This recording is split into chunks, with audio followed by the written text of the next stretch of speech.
وَلَقَدْ يَسَّرْنَا الْقُرْآنَ لِلذِّكْرِ فَهَلْ مِن مُدَّكِرٍ۔ اور پھر صفا و مروہ اللہ کی خاص نشانیوں میں سے ہیں، جس طرح اللہ نے فرمایا کہ ان الصفا والمروہ من شعائر اللہ، یہ اللہ کی خاص نشانیاں ہیں۔ کیوں نہ ہوں، یہ نشانیاں ہمیں بتلا رہی ہیں، ہمیں پتہ دے رہی ہیں کہ اللہ کے بندوں نے کس طرح اللہ کے حکم کی بجا آوری کی، کس طرح اثار اور قربانی کا مظاہرہ کیا، کس طرح وہ جم گئے، ڈٹ گئے، کس طرح وہ وہاں سے اٹھنے کا نام نہیں لے رہے۔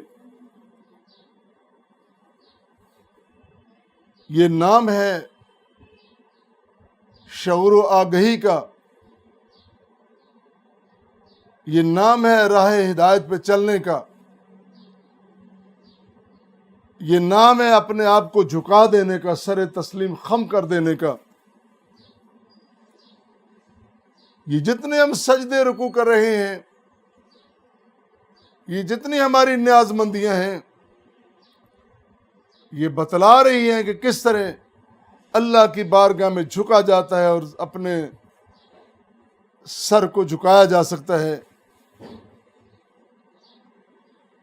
اللہ کا یہ فرمانا ان الصفا والمروہ من شعائر اللہ،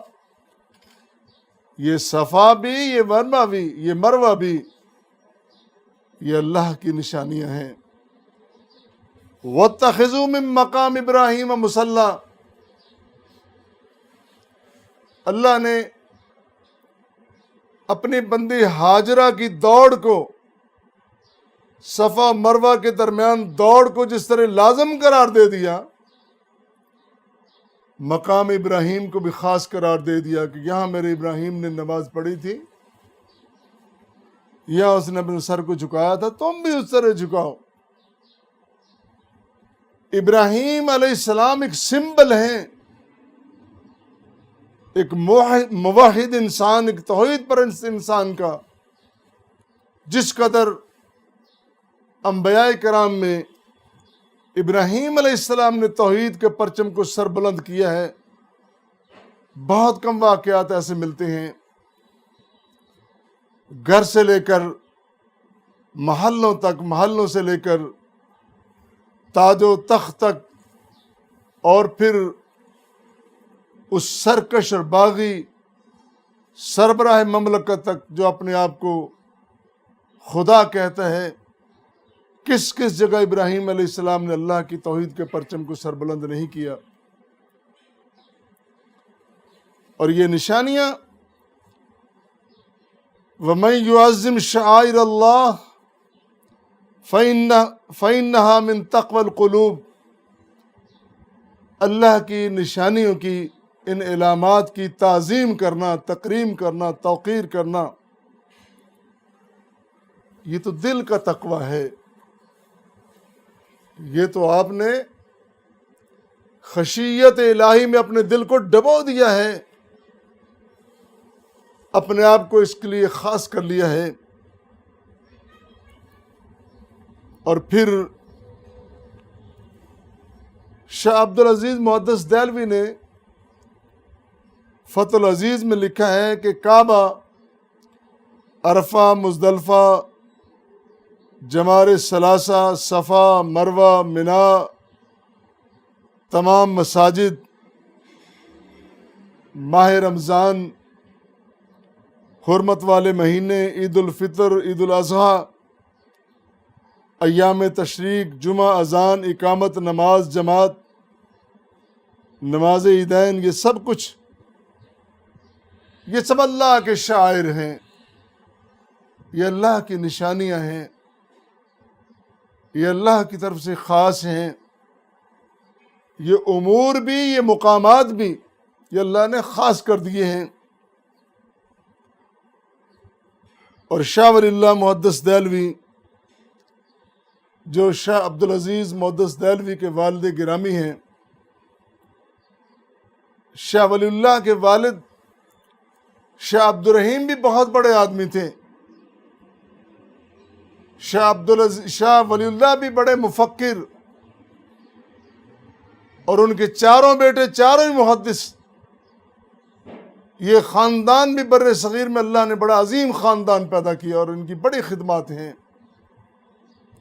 جنہوں نے رسم و رواج کی دنیا میں، بدعات و خرافات کی دنیا میں، شرک و صنم پرستی کی دنیا میں توحید و سنت کے پرچم کو سربلند کیا، یہ وہ خاندان ہے۔ تو شاہ جی لکھتے ہیں کہ اللہ نے شاعر کا تقرر کیا کہ ان کے ذریعے عبادت کی جائے، اور یہ جتنے شاعر ہیں ان کی نسبت اللہ کی طرف خاص ہے۔ ہم اگر صفا کی، اگر مروہ کی، اگر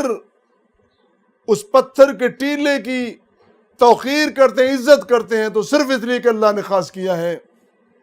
ہمارے ہاں پتھروں کی کوئی اہمیت نہیں ہے، ہمارے ہاں ان پتھروں کو خاص قرار دینے والے کی اہمیت ہے۔ ہم اس کا مانتے ہیں کہ جو امر اس نے کیا، جو حکم اس نے کیا ہے۔ کعبۃ اللہ کو سجدہ بھی صرف اللہ کے حکم پر ہے، حجر اسود کو بوسہ بھی اللہ کے حکم پر ہے، اللہ کے نبی کی سنت سمجھ کر کہ ہمارے پیارے پیغمبر نے جس پتھر پہ اپنے لب مبارک کو لگا دیا، وہ ہمارے لیے بڑے خاص اور بڑے اہم ہیں۔ اس طرح حضرت جابر رضی اللہ تعالیٰ عنہ کی روایت ہے کہ جب نبی کریم صلی اللہ علیہ وسلم بیت اللہ کے طواف سے فارغ ہوتے تو پھر آپ رکن کی طرف تشریف لاتے، اسے چھوا آپ نے، پھر صفا کی طرف گئے، پھر مروہ کی طرف گئے، اور جب صفا کی طرف گئے تو آپ صلی اللہ علیہ وسلم کی زبان اقدس پر یہ الفاظ ہیں، ان الصفا والمروہ من شعائر اللہ، اے صفا، اے مروہ، تم اللہ کے شاعر ہو، اس لیے تمہاری تکریم کی جا رہی ہے۔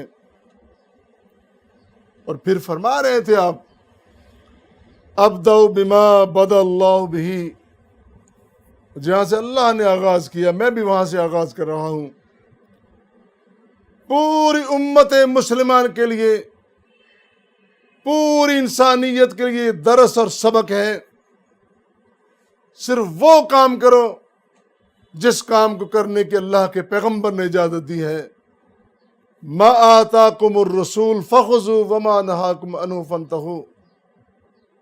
جن جن شاعر کا احترام اللہ نے، اللہ کے پیغمبر نے لکھ دیا ہے، پھر ان کا احترام کرو،